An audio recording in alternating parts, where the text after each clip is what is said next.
what is your position on Ya'juj and Ma'juj? Do you believe these are people from Bani Adam that will come towards the end of time, and that they are somewhere in the core of the earth?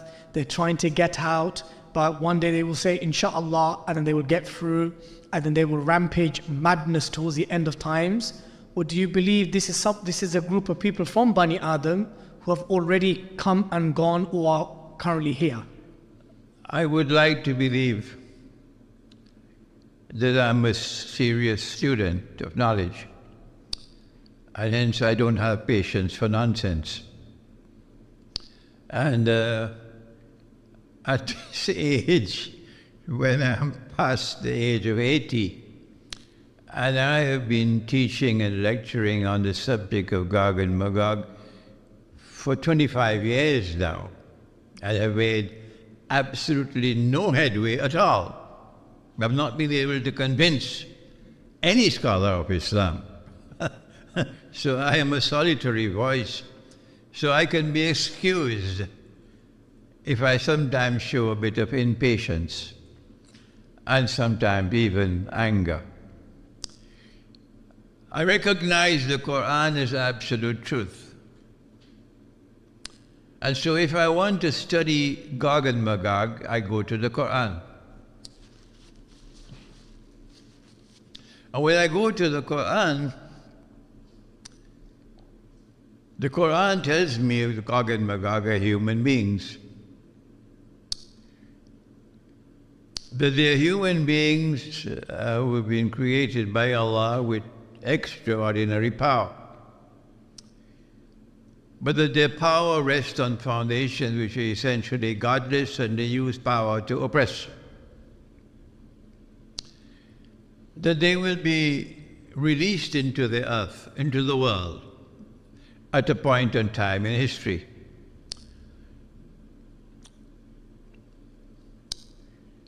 They were checkmated. That's the best word I can use. By Zulkarnain. And the world was safe from them. But that was thousands of years ago in Surah Al-Kahf of the Quran. But that one day they will be released.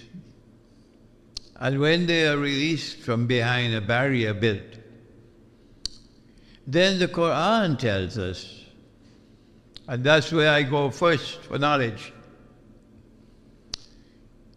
that they will then spread out in all directions. And hence, with just 5 rupees worth of common sense, that's all you need. 5 rupees worth of common sense. That if these are a people with such power, that even Zulkarnain could not fight them and defeat them, but had to contain them. That when they are released into the world and they spread out in all directions, it takes just 5 rupees worth of common sense that they'll take control of power in the world. And this, I speak slowly now, and this is an event which will occur only once in history. So if this has come and gone and you don't recognize it, you should go back to school. If I or any of our viewers fall into that category of not having 5 rupees worth, could you at least enlighten us to tell us what that event was? The Quran goes on to say that when they have spread out all over the world, and then with 5 rupees worth of common sense, that's all. Don't ask me, show me the hadith. Because I said that's the door, leave and don't come back. When they spread out all over the world and they take control of power in the world, the Quran tells us, this is the Quran speaking, that they will bring a people back to a town. A town had been destroyed by Allah. This is Surah Al-Anbiya of the Quran. The people have been expelled from that town. This is Surah Al-Anbiya of the Quran. Allah has placed a ban on them. They could never return to that town to reclaim it as their own. This is Surah Al-Anbiya of the Quran. They will never be able to return to that town until Gog and Magog have been released and are spread out all over the world. So which is that town? That's the question. Which town is it? Your Darul Uloom says you mustn't ask that question. But my model of scholarship is different. Which town is it? I must find out. And in order to find out which town is it, I have to search to see which town is connected with Gog and Magog. And when I do that, it's very plain and clear. Our Prophet, Allah's blessings be upon him, has said that Gog and Magog will be destroyed by Allah subhanahu wa ta'ala in Jerusalem. And so I say, you can say what you want. I say that the town is Jerusalem. I'm confident that I'm correct. And Dr. Muhammad Iqbal came to that same conclusion, and my own teacher, Maulana Dr. Muhammad Fadl Rahman Ansari, these were not schoolboys. These were real scholars.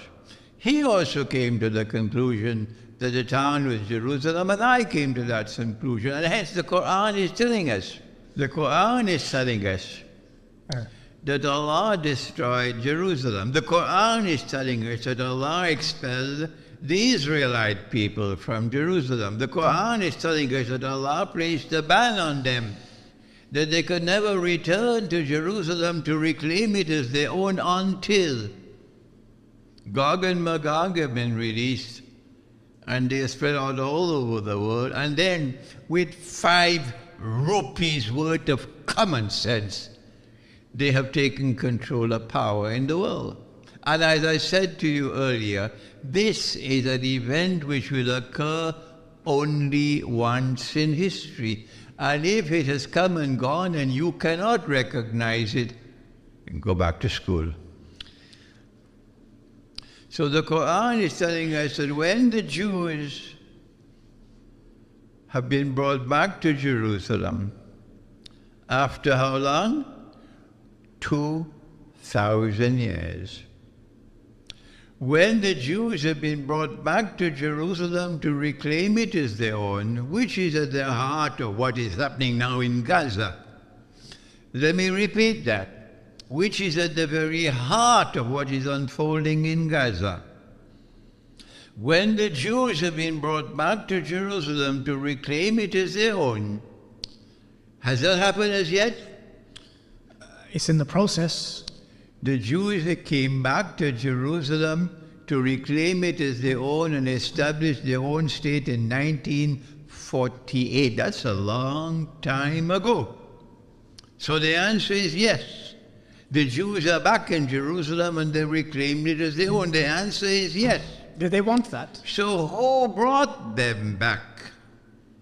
If you could answer that question, you'd identify Gog and Magog. Who brought them back?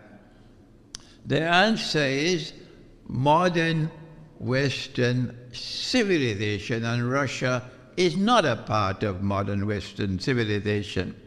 Modern Western civilization brought them back, and therefore I came to the conclusion, and Allah knows best, that Gog and Magog are those who control power in the modern West.